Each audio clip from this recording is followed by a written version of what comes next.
Hey everybody, Mrs. Bixler, and I am back to continue talking about chapter 2. So remember in section 2.1, we talked about simplifying expressions, and we're going to use that information to help us with section 2.2, which is solving equations. Remember, a lot of this is review of 7th grade, so you should be able to knock this out of the park.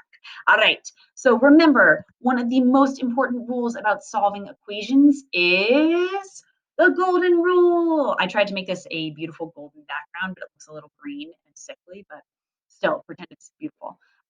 So remember, the golden rule tells you whatever you do to one side of the equation, you have to do to the other.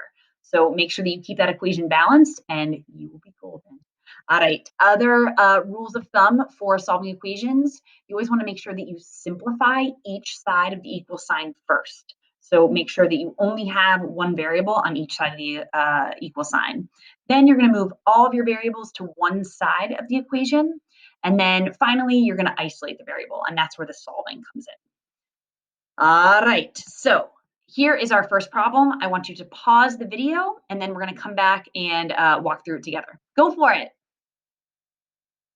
Okay, we are back. Hopefully your answer is x equals -4/5. So let's look at this together and see how I tackled this. It might be a little different than what you did, and that's okay. So I saw on the left-hand side, I had 3x minus x, and that gave me 2x. And on the right-hand side, x minus 4x gave me -3x. So now I've just simplified both sides of the equation. That's that first step. And now I want to move all of my variables onto one side of the equation. So I saw this -3x and I wanted to get rid of the negative, so I switched it over to the left. If you decided to take your 2x from the left-hand side and scooch it to the right, that's okay. You should have wound up with the same answer that I did.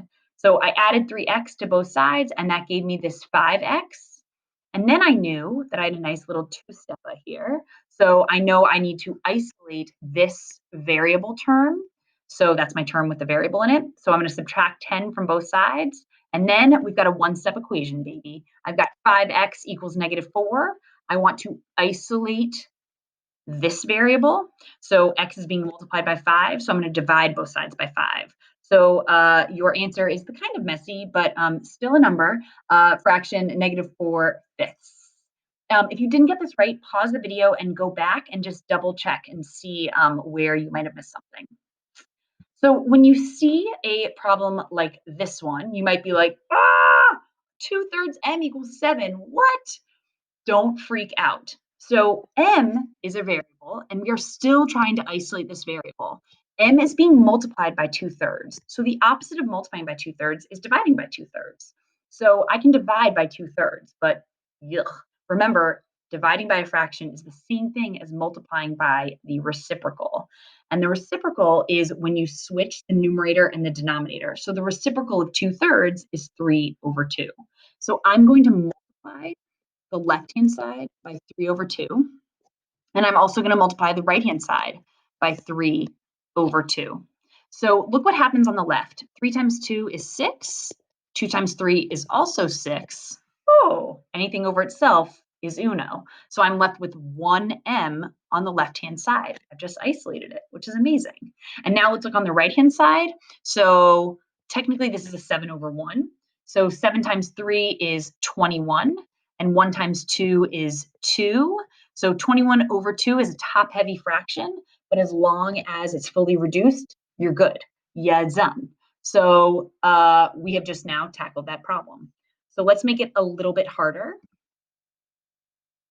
What if your problem looks like this? I want you to pause the video and draw it on your own. Okay, we are back. Hopefully you noticed this as your variable term and you knew you needed to get that alone first before you did anything else. So here's what my work looked like.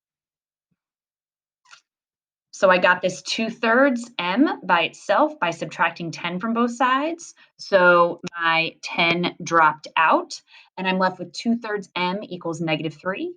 I multiplied both sides by the reciprocal and I wound up with m equals -9/2. If you didn't get this, again, just pause the video and check it out again. All right, the last problem we're going to talk about is a word problem. Whoop, whoop. So Michael's crazy and he has the same number of pennies, nickels, and dimes. And he has $20.32. Woohoo! So I want to know how many of each coin Michael has. Now, here's a good rule of thumb for word problems. Whenever you see the question, that's going to be your variable. That's what you're going to be solving for. So how many of each coin does Michael have? Well, that's going to be our x. And it's significant because we know here he has the same number of pennies, nickels, and dimes. Remember, a penny is 1 cent, nickels are 5 cents, and dimes are 10 cents. So I want you to pause the video. I want you to write an equation and then try and solve this one. Go for it. All right, we are back. Now, hopefully you could have figured this out using guess and check. Absolutely, and that totally would work here. It's just kind of annoying. But what's nice is because of algebra, we know that we can set up an equation and have a little bit more of a concrete way to solve something. Again, guess and check is totally fine, but in terms of efficiency, it's really nice to write an equation. So here's the equation that I wrote down, because remember, he has the same number of pennies, nickels, and dimes. So here's my x, and then I had 1 cent for every penny, 5 cents for every nickel, and 10 cents for every dime. I would multiply that variable by the number, I'm sorry, that value by the number of pennies or nickels or dimes that I have, and that's how I would figure out how many, like how much value I have from those coins. Now, this looks kind of messy, right? There are a lot of decimals, which is annoying. So what I did to make things a little bit easier is I scooched the decimal point over 2 places to the right in each number in order to get an equation that looks like this.